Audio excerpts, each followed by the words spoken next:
सुप्रभात, नमस्कार, स्वागत है आप सभी का। मैं हूं प्रीति सिंह। आप देख रहे हैं सुबह 9 बजे। अगले आधे घंटे में आपके पास होंगी तमाम अहम खबरें। आइए शुरुआत करते हैं मुख्य समाचारों के साथ। नरेंद्र मोदी सरकार के दूसरे कार्यकाल के पहले आम बजट से एक दिन पहले संसद में आज पेश होगा आर्थिक सर्वेक्षण। वित्त मंत्री निर्मला सीतारमण करेंगी पेश। अर्थव्यवस्था के आंकड़ों के साथ भविष्य की नीतियों का होगा खाका।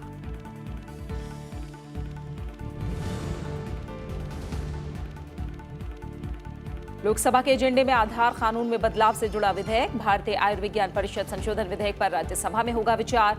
स्कूली छात्रों में ड्रग्स की लत से पैदा हालात पर ध्यानाकर्षण भी उच्च सदन की कार्यसूची में शामिल।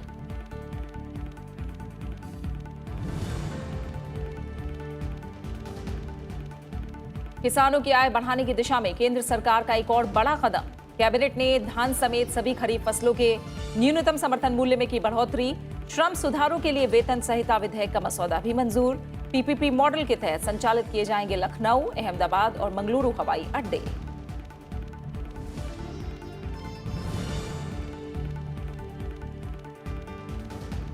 विश्व प्रसिद्ध भगवान जगन्नाथ रथ यात्रा की पुरी में आज से शुरुआत। सुरक्षा के पुख्ता बंदोबस्त। दुनिया भर से पहुंचे श्रद्धालु। राष्ट्रपति, उपराष्ट्रपति और प्रधानमंत्री ने दी शुभकामनाएं। गुजरात में वार्षिक रथ यात्रा से पहले केंद्रीय गृह मंत्री अमित शाह ने अहमदाबाद के जगन्नाथ मंदिर में की पूजा अर्चना।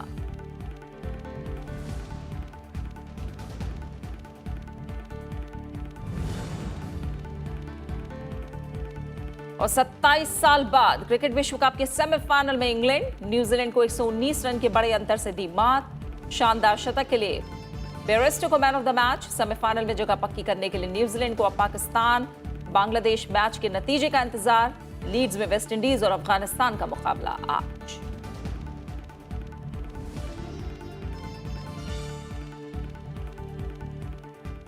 केंद्रीय वित्त मंत्री निर्मला सीतारमण 5 जुलाई यानी कल संसद में आम बजट पेश करेंगी। वित्त मंत्री के तौर पर उनका ये पहला बजट होगा। इससे एक दिन पहले आज दोनों सदनों में आर्थिक सर्वेक्षण 2019 पेश किया जाएगा।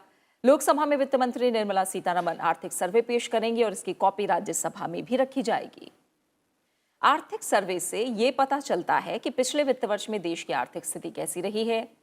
भविष्य की आर्थिक नीतियों का खाका तैयार करने में यह सर्वे कारगर साबित होता है। सर्वे में वित्त मंत्री अर्थव्यवस्था से जुड़ी हर गतिविधि का लेखा जोखा रखेंगी। इसमें विकास दर की तस्वीर पेश करते हुए राजकोषीय मजबूती पर ध्यान देने के लिए जरूरी कदमों का भी उल्लेख होगा। महंगाई को कम और स्थिर रखने के उपायों को भी शामिल किया जाएगा। सामाजिक क्षेत्र की परियोजनाओं में सुधार को लेकर भी टिप्पणी होने की उम्मीद है। सर्वे में वित्त मंत्री समझाने की कोशिश करेंगे कि बाहरी हालात का अर्थव्यवस्था पर किस तरह से असर पड़ रहा है और सरकार उनसे निपटने के लिए किस दिशा में आगे बढ़ रही है। इसके अलावा अलग अलग उद्योग जगत के आंकड़ों की जानकारी भी मिल सकेगी। सर्वे में कृषि में विकास की रफ्तार के साथ सेवा क्षेत्र की रूपरेखा भी मिलेगी। बीते मॉनसून का खेती पर पड़ने वाले असर को रेखांकित किया जाएगा। कुछ महीनों में वित्तीय घाटे को पाटने के लिए सरकारी कदमों का भी ब्यौरा होने की उम्मीद है। इसके अलावा विदेशी मुद्रा भंडार के आंकड़े भी शामिल होंगे।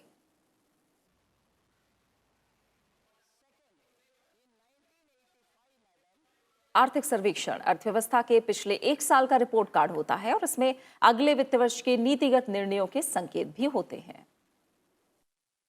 आर्थिक सर्वेक्षण को वित्त मंत्रालय का आर्थिक मामलों का विभाग तैयार करता है। इसे मुख्य आर्थिक सलाहकार के मार्गदर्शन में जारी किया जाता है। 2015 के बाद से आर्थिक सर्वेक्षण दस्तावेज के 2 भाग होते हैं। इसके एक भाग में अर्थव्यवस्था की स्थिति के बारे में बताया जाता है। इसे आम बजट से पहले जारी किया जाता है। दूसरे भाग में प्रमुख आंकड़े और डाटा होते हैं जिसे जुलाई या अगस्त में पेश किया जाता है। ये व्यवस्था फरवरी 2017 से आम बजट को 1 फरवरी को पेश किए जाने के बाद से लागू है। Economic survey is one of the 2 very important documents which are released by the government. Typically, in a year, there are 2 documents which give official assessment of the state of economy. First is economic survey, which typically comes at end of January. The second one is Reserve Bank of India, the report, annual report, which comes in the first week of July of the year. So these two are the most authentic documents which give the official assessment of the state of Indian economy. इससे पहले नरेंद्र मोदी सरकार ने 2015, 2016, 2017 और 2018 में आर्थिक सर्वेक्षण पेश किया था। 2015 का सर्वेक्षण JAM यानी जनधन आधार और मोबाइल पर केंद्रित था। अगले आर्थिक सर्वेक्षण में अधिक प्रतिस्पर्धी माहौल बनाने पर जोर दिया गया था और मानव संसाधनों में निवेश की आवश्यकताओं को रेखांकित किया गया था। 2017 के आर्थिक सर्वेक्षण ने विमुद्रीकरण नीति पर विचार किया, जिसमें इसके दीर्घकालिक फायदों के बारे में बताया गया था। आर्थिक सर्वेक्षण 2018 में महिलाओं के सशक्तिकरण और लैंगिक समानता पर जोर था। कृति मिश्रा, राज्यसभा टीवी। और ज्यादा जानकारी के लिए फिलहाल हम रुक करेंगे अपनी संवाददाता कृति मिश्रा का, जो इस समय हमारे साथ जुड़ी हैं। कृति, कल आम बजट का सबको इंतजार है और इससे पहले आज संसद में पेश होगा आर्थिक सर्वे। माना जाए कि आज ही देश की अर्थव्यवस्था की सेहत का सबको पता लगेगा। किन मायनों में सर्वेक्षण अहम होता है?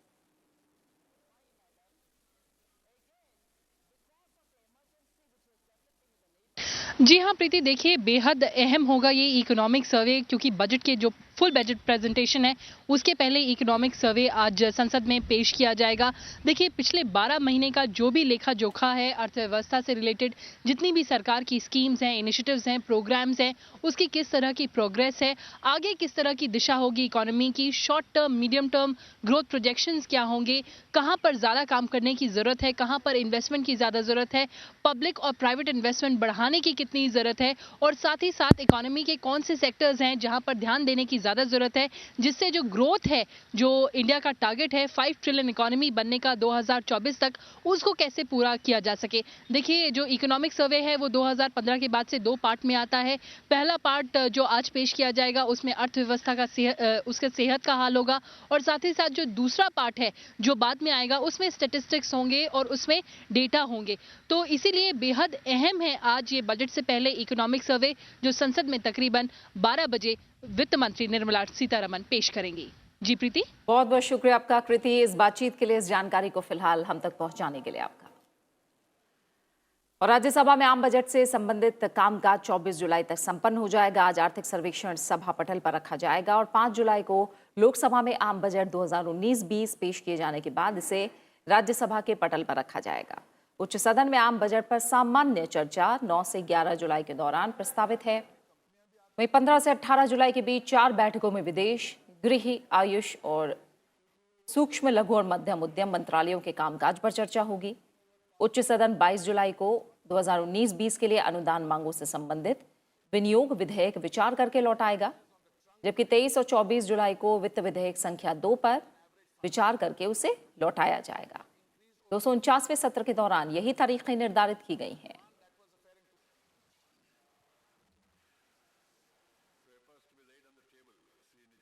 राज्यसभा के एजेंडे में भारतीय आयुर्विज्ञान परिषद संशोधन विधेयक 2019 शामिल है।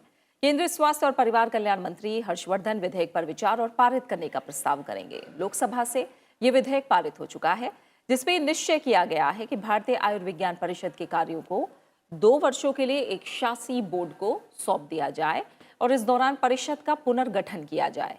संसद से मंजूरी मिलने के बाद ये विधेयक इस बारे में भारतीय आयुर्विज्ञान परिषद संशोधन दूसरा अध्यादेश 2019 की जगह लेगा।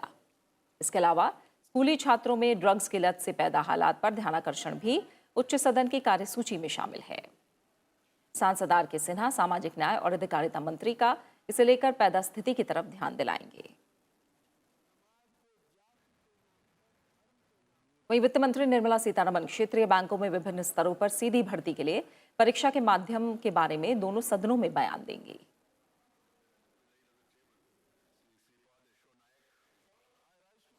वहीं लोकसभा में आज आधार कानून में बदलाव से जुड़े विधेयक पर विचार होगा। केंद्रीय संचार और सूचना प्रौद्योगिकी मंत्री रविशंकर प्रसाद विधेयक को पारित करने का भी प्रस्ताव करेंगे। ये विधेयक 24 जून को लोकसभा में पेश किया गया था। संसद की मंजूरी मिलने के बाद ये विधेयक इस संबंध में सरकार की ओर से लाए गए अध्यादेश की जगह लेगा। संशोधन में आधार कानून के प्रावधानों के उल्लंघन को लेकर इकाइयों पर 1 करोड़ रुपए तक का जुर्माना लगाने का प्रस्ताव किया गया है।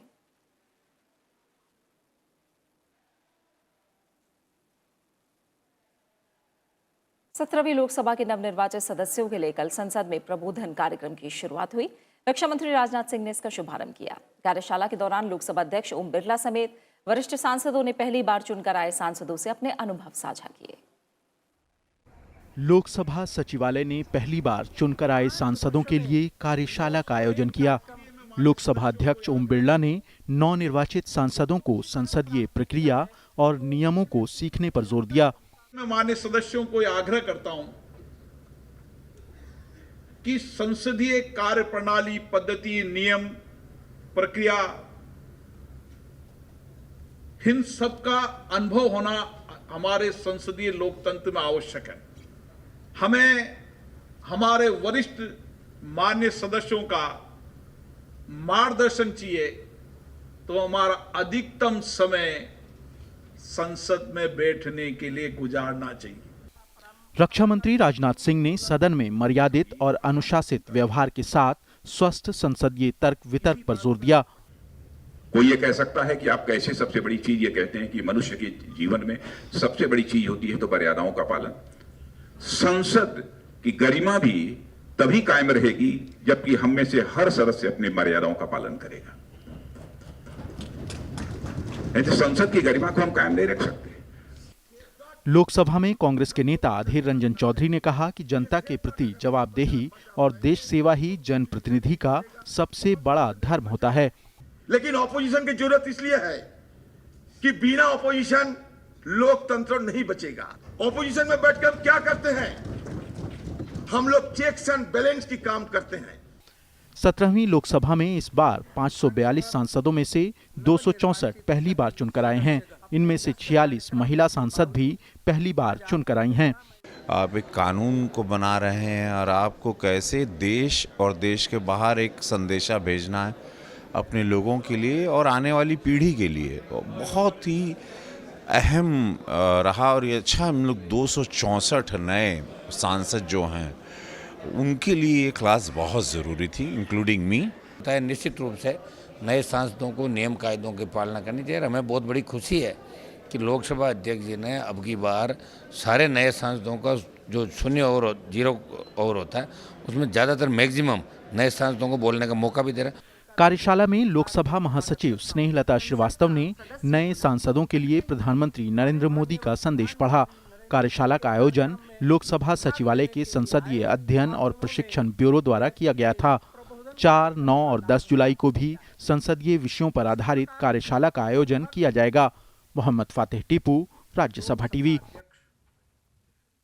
सरकार ने किसानों को राहत देने वाला फैसला करते हुए धान समेत खरीफ सीजन की सभी फसलों के न्यूनतम समर्थन मूल्य में बढ़ोतरी का ऐलान किया है। प्रति क्विंटल धान के मूल्य में 65 रुपए, ज्वार में 120 रुपए, रागी में 253 रुपए और सोयाबीन में 311 रुपए की बढ़ोतरी हुई है। साथ ही कैबिनेट ने सरोगेसी के साथ कामगारों के लिए वेजेस कोड विधेयक और मध्यस्थता से जुड़े बिलों को भी मंजूरी दे दी, जो इसी सत्र में पेश हो सकते हैं। केंद्रीय कैबिनेट की आर्थिक मामलों की समिति ने बुधवार को खरीफ की 14 फसलों का साल 2019-20 के लिए प्रति क्विंटल न्यूनतम समर्थन मूल्य बढ़ाने का फैसला किया। इसके तहत धान के न्यूनतम समर्थन मूल्य को 1,750 रुपए प्रति क्विंटल से 3.7% बढ़ाकर 1,815 रुपए प्रति क्विंटल किया गया। इसी तरह ज्वार में 120 रुपए प्रति क्विंटल, रागी के एमएसपी में 253 रुपए प्रति क्विंटल, तुअर, मूंग और उड़द दालों के न्यूनतम समर्थन मूल्य में 125 रुपए, 75 रुपए और 100 रुपए बढ़ाए गए हैं। मूंगफली में 200 रुपए प्रति क्विंटल और सोयाबीन में 311 रुपए प्रति क्विंटल की बढ़ोतरी की गई है। साथ ही मध्यम कपास का एमएसपी 105 रुपए प्रति क्विंटल तथा लंबे कपास का एमएसपी 100 रुपए प्रति क्विंटल बढ़ाया गया है।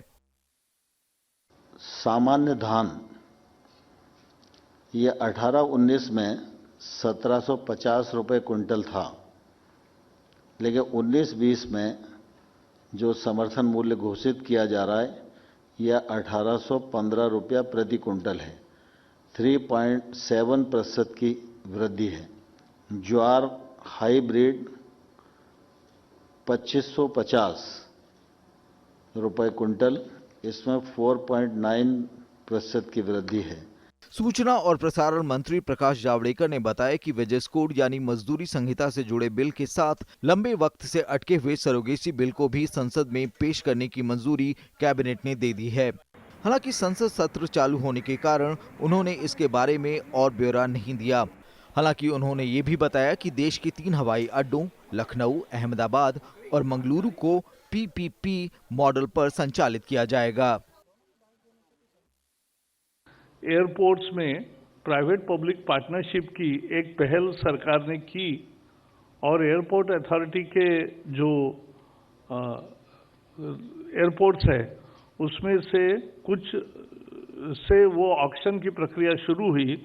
उसमें अहमदाबाद, लखनऊ और बेंगलुरु 3 एयरपोर्ट की सारी प्रक्रिया पूरी हो गई है। इसके अलावा सरकार ने केंद्रीय अर्धसैनिक बलों के ग्रुप ए स्तर के अधिकारियों के वेतन भत्तों में बढ़ोतरी का ऐलान किया है। ये उनकी लंबे समय से मांग के अनुरूप की गई है। पंचानन मिश्रा, राज्यसभा टीवी। पद्म पुरस्कार 2020 के लिए नामांकन की अंतिम तारीख 15 सितंबर 2019 रखी गई है। पद्म पुरस्कारों के लिए नामांकन या सिफारिशें सिर्फ पद्म पोर्टल यानी padmaawards.gov.in पर ऑनलाइन प्राप्त की जाएंगी। सभी नागरिक स्वयं नामांकन सहित नामांकन और सिफारिशें कर सकते हैं। नामांकन या सिफारिशों में उपयुक्त वेबसाइट पर उपलब्ध प्रारूप में सभी प्रासंगिक विवरण शामिल होने चाहिए, जिसमें स्पष्ट रूप से प्रतिष्ठित व्यक्ति की असाधारण उपलब्धियां, सेवा, संबंधित क्षेत्र, अनुशासन और उसके लिए अनुशंसित उद्धरण अधिकतम 800 शब्द में शामिल हो। इस बारे में ज्यादा विवरण गृह मंत्रालय की वेबसाइट www.mha.gov.in पर शीर्षक पुरस्कार एवं पदक के तहत उपलब्ध हैं। इन पुरस्कारों से संबंधित कानून और नियम padmaawards.gov.in/about-awards.aspx के लिंक पर उपलब्ध हैं।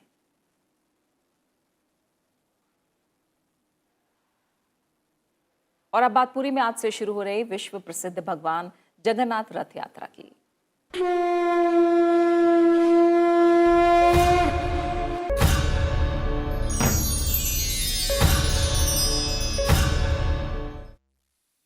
ओडिशा की तीर्थ नगरी पुरी भक्ति के रंग में सराबोर है। जय जगन्नाथ के उद्घोष के साथ भगवान जगन्नाथ की रथ यात्रा आज से शुरू हो रही है। यात्रा से जुड़ी सभी तैयारियां पूरी कर ली गई हैं और सुरक्षा के भी कड़े इंतजाम किए गए हैं। रथ यात्रा धार्मिक रूप से बहुत महत्वपूर्ण है। इसमें भाग लेने वाले और भगवान जगन्नाथ के रथ को खींचने के लिए दुनिया भर के श्रद्धालु पुरी पहुंचे हुए हैं। आज भगवान जगन्नाथ को रथ पर सवार किया जा रहा है और भव्य यात्रा के साथ जगन्नाथ भगवान अपनी मौसी के घर के लिए रवाना होंगे।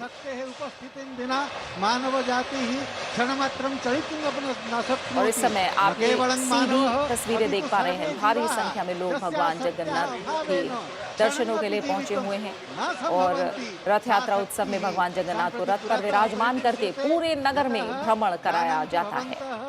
रथ यात्रा में भगवान जगन्नाथ के अलावा उनके बड़े भाई बलराम और बहन सुभद्रा के रथ भी निकाले जाते हैं। रथ यात्रा जगन्नाथ मंदिर से शुरू होकर गुंडिचा मंदिर तक पहुंचती है। भगवान जगन्नाथ भगवान हर साल एक सप्ताह रहने के लिए यहाँ जाते हैं और इसी दिन यात्रा की सुबह से ही तैयारियां शुरू हो चुकी हैं। आप सीधी तस्वीरें भी देख रहे हैं। रीति रिवाज करने के बाद रथ खींचने का पावन कार्य शुरू होगा। देवी सुभद्रा द्वयोः भ्रात्रोः मध्ये एवं मध्ये विराजते महादेवी महाशक्ति शिव सत्यायुक्तो यदि भवति सप्तः। कई महीनों से इस यात्रा की तैयारियां चल रही हैं और विशेष रथ भी तैयार किए गए हैं। बसंत पंचमी से ही रथ निर्माण का काम शुरू हो जाता है और नीम के पेड़ की लकड़ी से विशाल रथ बनाए जाते हैं और इन्हें बनाने में धातु का प्रयोग नहीं किया जाता। भगवान जगन्नाथ, बलराम और सुभद्रा के 3 रथ तैयार हैं और पूर्व निर्धारित स्थान पर पूजा के लिए भी पहुंचा दिए गए हैं। दुनिया भर से आए हजारों भक्तों का हुजूम भजन गाते हुए यात्रा शुरू होने और रथ खींचने का इंतजार कर रहे हैं। मंदिरस्य रूपं पश्यामः यत्र पुष्पं पूर्णतया विराजते पुष्प विमंडिता पुनश्च दृश्यते आगच्छति देवी मुक्तालंकार भूषिता। पुरी में भगवान एवं जगन्नाथ की रथ यात्रा भगवत्याः निकालने यथा की दर्शनं ये कर्तुं परंपरा शक्नुमः, काफी पुरानी तथा है और भगवत्याः सालों से चली आ रही है। संपूर्णस्य भगवान जगन्नाथ रथ जीवितस्य यात्रा की सुरक्षा के लिए पुष्पविभूषितस्य कड़े इंतजाम किए गए हैं। दर्शनं सीसीटीवी कुर्मः। कैमरों और ड्रोन यथा कैमरों की चामरव्यजनेन मदद से हर गतिविधि पर लङ्कानादेन नजर सर्वान् रखी जा रही है। आनन्दयन्ति, तथा भक्त्याः अपि कृपालाभाय सर्वेषां कृते। सारे साल में इस यात्रा में इसलिए निकलते हैं कि दुनिया को दर्शन दे सकें।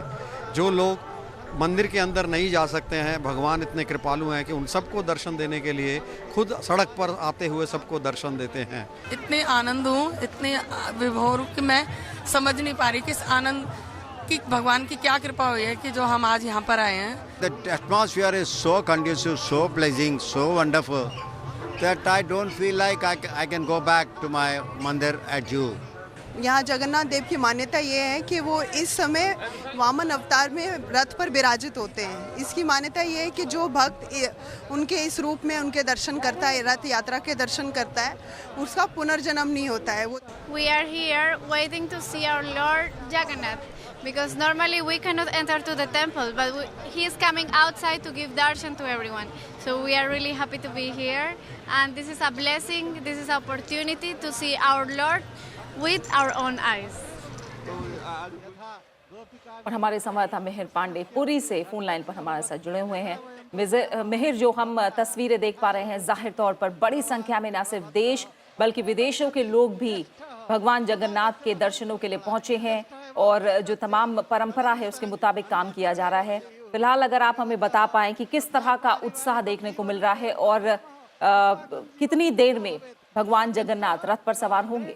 जी बिल्कुल बिल्कुल प्रीति, यहाँ पर जो है सो माहौल बहुत उत्साहित है और तकरीबन लाखों की भीड़ जो है सो अपने भगवान को देखने के लिए उमड़ पड़ी है। फिलहाल अभी भगवान जगन्नाथ जी कुछ ही मिनटों में अपने रथ पर विराजमान होंगे। उससे पहले जो है भगवान बलभद्र और देवी सुभद्रा को अपने रथ पर विराजमान कर दिया गया है। इसके बाद 12 से 1 बजे के आसपास जो यहाँ के महाराजा है दिव्य सिंह सिन्हा जो है वो आकर सोने की झाड़ू से पहले जो रथ के सामने का जो परिसर है उसको साफ करेंगे। उसके बाद विश्व का सबसे बड़ा जो रथ यात्रा है वो शुरू होगी और तकरीबन 3 किलोमीटर तक ये यात्रा चलेगी और गुंडीचा मंदिर पहुंचेगी। ठीक है, तो मिहिर, अगर आप हमें बता पाएं, हर बार हम बहुत बड़ी संख्या में लोगों की उपस्थिति देखते हैं और आप बता रहे हैं कुछ ही पलों बाद भगवान जगन्नाथ रथ पर सवार होंगे और उसके बाद भव्य यात्रा शुरू होगी और वो मौसी के घर के लिए रवाना होंगे। इस बार कैसे आप देख पा रहे हैं? क्या युवा ज्यादा है या बुजुर्ग ज्यादा है या हर तबके के लोग वहां मौजूद हैं? अगर आप थोड़ा बता पाएं। जी, इस बार जो युवाओं की संख्या इस बार पिछले साल के मुकाबले इस बार युवाओं की संख्या बढ़ी है अपने भगवान को दर्शन करने के लिए, यात्रा में शामिल होने के लिए। और बाहर से विदेशों से लोगों की तादाद जो है तो वो बढ़ती जा रही है साल दर साल। और इंतजामों की बात करें मिहिर, किस तरह के इंतजाम हैं? इंतजामों की बात करें तो रैपिड एक्शन फोर्स को तैनाती की गई है। यहाँ पर पुलिस कर्मियों की तकरीबन 8,000 से 10,000 की संभावना है जो पुलिस कर्मियों की मंदिर के आसपास जो तैनाती की गई है। साथ ही हर 500 मीटर पर एम्बुलेंस पानी के लिए व्यवस्था की गई है। साथ ही जो शौचालय है उसकी भी व्यवस्था की गई है साथ में। बिल्कुल, बहुत बहुत शुक्रिया मिहिर इस जानकारी को फिलहाल हम तक पहुंचाने के लिए। तो बड़े भाई बलराम और बहन सुभद्रा रथ पर सवार हो चुके हैं। भगवान जगन्नाथ को रथ पर सवार किया जा रहा है और भव्य यात्रा के साथ भगवान जगन्नाथ अपनी मौसी के घर के लिए रवाना होंगे। रथ यात्रा उत्सव में भगवान जगन्नाथ को अब बस कुछ ही पलों में रथ पर विराजमान करके पूरे नगर में उनका भ्रमण कराया जाएगा। बहुत बड़ी संख्या में यहाँ इस बार भी लोगों की उपस्थिति। भगवान जगन्नाथ की रथ यात्रा के शुभारंभ के मौके पर राष्ट्रपति, उपराष्ट्रपति और प्रधानमंत्री ने देशवासियों को शुभकामनाएं दी हैं। राष्ट्रपति रामनाथ कोविंद ने ट्वीट किया है कि वो भगवान जगन्नाथ के आशीर्वाद से सभी के जीवन में सुख, शांति और समृद्धि की कामना करते हैं। उपराष्ट्रपति एम वेंकैया नायडू ने रथ यात्रा के उल्लासमय अवसर पर देशवासियों को शुभकामनाएं दी हैं। उन्होंने ट्वीट किया कि भगवान श्री कृष्ण विभिन्न रूपों में, विभिन्न लीलाओं में भारतीय जनमानस में बसे हैं। श्री कृष्ण आनंद स्वरूप है। देश के हर भाग में उनके जीवन के विभिन्न अवसरों और आयामों को आज भी आनंद उत्सव के रूप में मनाया जाता है। ओडिशा में भगवान जगन्नाथ की वार्षिक रथ यात्रा में उनकी विराट दिव्यता और भव्यता के दर्शन होते हैं। समाज के हर वर्ग, हर समुदाय के लोग इस उत्सव में श्रद्धापूर्वक भाग लेते हैं। ये प्रकृति और संस्कृति के उल्लास का अवसर है। भगवान जगन्नाथ की भांति ही रथ यात्रा भी हमारी सांस्कृतिक चेतना का अभिन्न अंग है। उन्होंने लिखा कि शुभ अवसर पर प्रार्थना करता हूं कि रथ यात्रा में निहित सांस्कृतिक एकता का पावन संदेश देशवासियों के जीवन में शांति और सौहार्द लाए। वहीं प्रधानमंत्री नरेंद्र मोदी ने भी रथ यात्रा के विशेष अवसर पर शुभकामनाएं दी हैं। प्रधानमंत्री ने ट्वीट करके भगवान जगन्नाथ से सभी के लिए अच्छे स्वास्थ्य, सुख और समृद्धि के लिए उनका आशीर्वाद मांगा।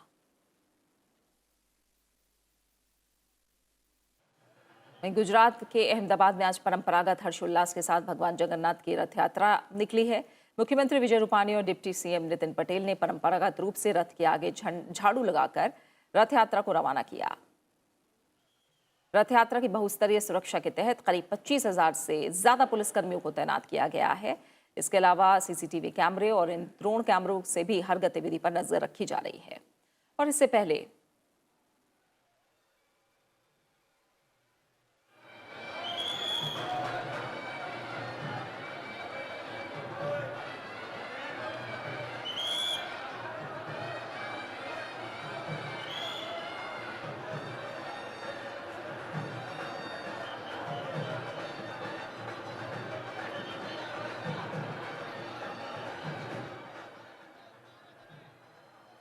गृह मंत्री अमित शाह ने अहमदाबाद के भगवान जगन्नाथ मंदिर में अपनी पत्नी के साथ मंगला आरती की। गृह मंत्री बनने के बाद यह राज्य में उनका पहला दौरा है।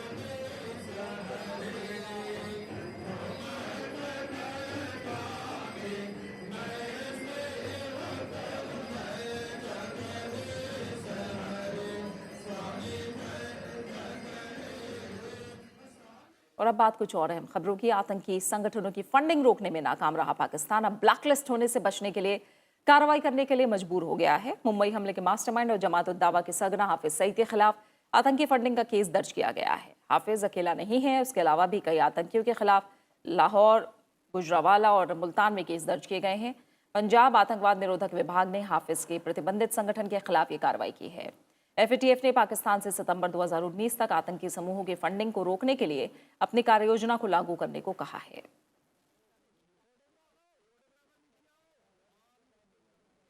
बात करेंगे क्रिकेट वर्ल्ड कप की। आईसीसी विश्व कप में कल रिवरसाइड ग्राउंड पर मेजबान इंग्लैंड ने न्यूजीलैंड को 119 रन से हराकर सेमीफाइनल में जगह बना ली। इंग्लैंड के 305 रन के जवाब में न्यूजीलैंड की पूरी टीम 45 ओवर में 186 रन पर ऑल आउट हो गई। इसी के साथ इंग्लैंड ने 27 साल बाद सेमीफाइनल में जगह बनाई है। इंग्लैंड की टीम 1992 विश्व कप के बाद पहली बार सेमीफाइनल में जगह बनाने में सफल हुई है। वहीं विश्व कप में आज अफगानिस्तान और वेस्टइंडीज के बीच मैच खेला जाएगा। ये मुकाबला दोपहर 3 बजे हेडिंग्ले लीड्स में शुरू होगा। दोनों ही टीमें सेमीफाइनल की रेस से बाहर हो चुकी हैं।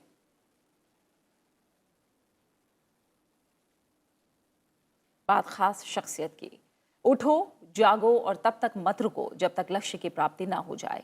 स्वामी विवेकानंद के ऐसे ही कई संदेश आज भी देश और दुनिया के लाखों करोड़ों लोगों को प्रेरणा देते हैं। उपराष्ट्रपति एम वेंकैया नायडू ने स्वामी विवेकानंद को उनकी पुण्यतिथि पर याद किया है। उपराष्ट्रपति ने ट्वीट किया कि स्वामी विवेकानंद जी ने पश्चिमी विश्व को वेदांत दर्शन से परिचित कराया। उनकी वाणी और चिंतन ने विश्व भर के करोड़ों लोगों को नया जीवन दर्शन दिया। वो सभी धर्मों में मूलभूत एकता का सूत्र देखते थे। मानव सेवा उनके लिए सबसे उत्कृष्ट धर्म था। उनकी शिक्षा, उनका दर्शन आज कहीं अधिक प्रासंगिक है। स्वामी विवेकानंद ने विश्व बंधुत्व और शांति के भारतीय दर्शन के संदेश को पूरी दुनिया में पहुंचाया था।